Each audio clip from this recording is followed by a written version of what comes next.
پوری کی پوری انسانیت کو مخاطب کر کے اللہ نے وصیت فرمائی، حکم فرمایا کہ اگر حسن سلوک کا کوئی مستحق ہے تو وہ تمہارے والدین ہیں کہ ان کے ساتھ حسن سلوک سے پیش آیا جائے۔ یہ والدین کا مقام و مرتبہ ہے کہ اللہ نے بار بار لفظ والدین استعمال فرمایا قرآن۔ ماں باپ جب جوان ہوتے ہیں، اولاد کا کل دار و مدار والدین پر ہوتا ہے۔ وہ اپنی پوری جسمانی قوت کے ساتھ اپنی اولاد کی پرورش کرتے ہیں، لباس کا اہتمام کرتے ہیں، غذا کا اہتمام کرتے ہیں، تعلیم و تربیت کا اہتمام کرتے ہیں، پرورش کا اہتمام کرتے ہیں۔ لیکن جب یہی والدین بزرگ ہو جاتے ہیں، بوڑھے ہو جاتے ہیں، ناتواں ہو جاتے ہیں، ان کی ہڈیاں کمزور ہو جاتی ہیں، کام کاج کے لائق نہیں رہتے، تو اولاد ان پر غالب آنے لگتی ہے۔ اللہ نے اس غلبے سے منع فرمایا اور اس کمزوری کے عالم میں والدین کے ساتھ اچھا کلام کرنے کا حکم جاری فرمایا۔ اور والدین کے لیے جو سب سے ہلکا کلمہ تھا، اللہ نے وہ بھی قرآن میں بیان فرما دیا۔ اللہ تعالیٰ ارشاد فرماتا ہے فَلَا تَقُل لَّهُمَا اُفٍّ وَلَا تَنْهَرْهُمَا۔ اللہ فرماتا ہے تم اپنے ماں باپ کو اف تک بھی نہ کہو۔ وَقُل لَّهُمَا قَوْلًا كَرِيمًا۔ اللہ نے فرمایا کہ نہ تم ان کو جھڑکو، اور جب تم ان سے کلام کرو تو ان کے ساتھ عزت سے بات کرو، ادب سے پیش آؤ۔ اس آیہ کریمہ میں اللہ نے والدین کے لیے 3 احکامات نازل فرمائے۔ پہلا یہ کہ جب وہ کمزور و ناتواں ہو گئے تو اب تم نے ان کو اف نہیں کہنی ہے۔ یہ اللہ کی بارگاہ میں سب سے ہلکا کلمہ تھا والدین کے لیے، جسے اللہ نے بیان فرما دیا۔ اگر اس سے بھی ہلکا کلمہ کوئی ہوتا تو رب تعالیٰ قرآن میں اس کا ذکر فرماتا۔ تو والدین کی کسی بات پر ماتھے پہ شکم آ جانا، بل پڑ جانا اور ان کو زبان سے اف کہہ دینا، اللہ نے منع فرمایا کہ فَلَا تَقُل لَّهُمَا اف، اف تک بھی نہ کہو اپنے والدین کو۔ ہمارے یہاں تو حال یہ ہے کہ لوگ سوائے اف کے باقی سب کچھ کہہ ڈالتے، گالیاں دے رہے ہیں والدین کو، ان کی بے ادبی کر رہے ہیں، ان کا کام کاج نہیں کر رہے۔ ماں دروازے پہ کھڑی ہے لیکن بیٹا دروازہ بند کر کے اندر بیٹھا، ایسے سخت نافرمان ہوگا۔ اور فرمایا کہ تم ان کو جھڑکو نہیں۔ یہ جھڑکنا بہت بری عادت ہے کہ کسی کو حقارت سے جھڑک دینا۔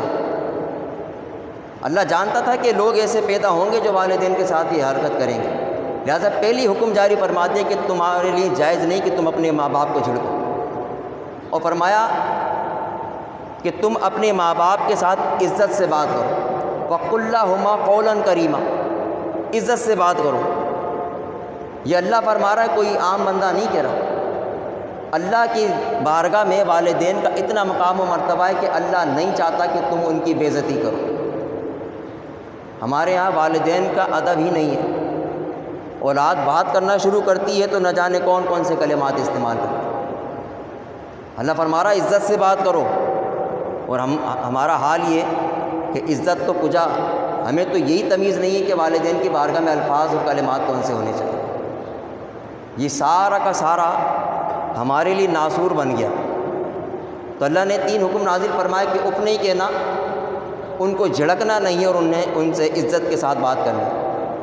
اس لیے کہ وہ جب جوان تھے تو تمہارے ساتھ اسی طرح پیش آتے تھے، تمہارا خیال کیا کرتے تھے، وہ تمہیں کبھی جھڑکتے نہیں تھے، کبھی تمہارے سوالوں پہ اف نہیں کہتے تھے، تم بار بار سوال کرتے تھے۔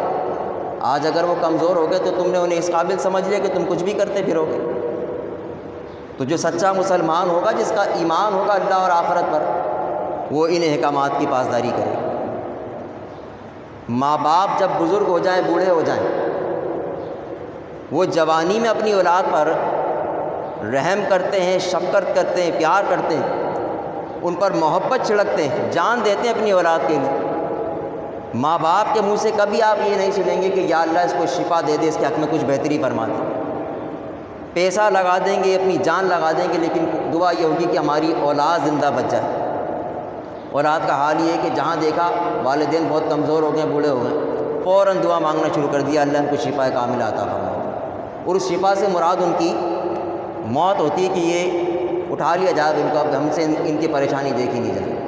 تو تم بھی تو بیمار ہوا کرتے تھے، ماں باپ تمہارے لیے ساری ساری رات جاگتے تھے، انہوں نے کبھی یہ دعا نہیں کی، ہمیشہ دعا کی یا اللہ ہمارے بچے کو صحت دے، صحت یاب ہو جائے، اس کی زندگی بچ جائے۔ لیکن ہمارا حال کچھ عجیب ہی ہو گیا، تہجد میں بیٹھ کے والدین کے لیے دعا کر رہے ہیں کہ اللہ بڑی تکلیف کے عالم میں ان کے حق میں بہتری فرما دے۔ بھائی یہ کہو کہ انہیں صحت عطا فرما، موت تو برحق کے کبھی نہ کبھی آ ہی جائے گی۔ وہ تمہارے لیے رحم کے جذبات رکھتے ہیں، لیکن اولاد کے اندر ایسی کوئی طاقت نہیں کہ وہ والدین کی اس رحم کا بدلہ دے سکے، لہٰذا اللہ نے ان کے مقام و مرتبے کو اس قدر بلند کر دیا کہ اس رحم کے جذبے کو، اس رحم کے بدلے کو اللہ نے اپنی جانب پھیر دیا۔ تم بدلہ نہیں دے سکتے، مجھ سے بھیک مانگو، میں تمہارے والدین پر رحم فرماؤں گا۔ چنانچہ قرآن پڑھ کر دیکھو اللہ فرماتا ہے، اللہ تعالیٰ ارشاد فرماتا وَقُلْ رَبِّ ارْحَمْهُمَا كَمَا رَبَّيَانِي صَغِيرًا، اللہ فرماتا میرے محبوب تم فرما دو، اے میرے رب تو میرے والدین پہ رحم فرما جس طرح یہ بچپن میں مجھ پر رحم کیا کرتے تھے۔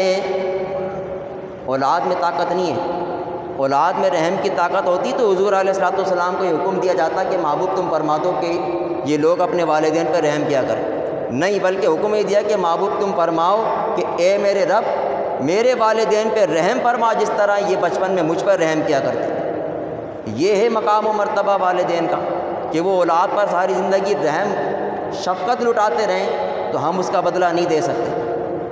اللہ ہے کہ جس نے ان کے مقام و مرتبے کو بلند کیا، فرمایا کہ یہ جو تم پر شفقت کرتے ہیں، رحم کرتے ہیں، میں اس کے بدلے ان پر رحم فرماؤں گا، مجھ سے ان کے لیے رحم کی دعا مانگو۔ یہ ہے ماں باپ کا مقام و مرتبہ۔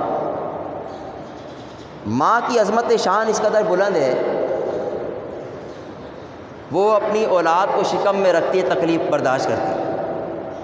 جب ولادت کے معاملات ہوتے ہیں تب بھی وہ تکلیف برداشت کرتی ہے، اولاد کو دودھ پلانے کا معاملہ ہے تو تکلیف برداشت کرتی، ساری رات جاگ کر اس کی حفاظت کرتی، پرورش کا سارا ذمہ ماں کے اوپر ہوتا ہے۔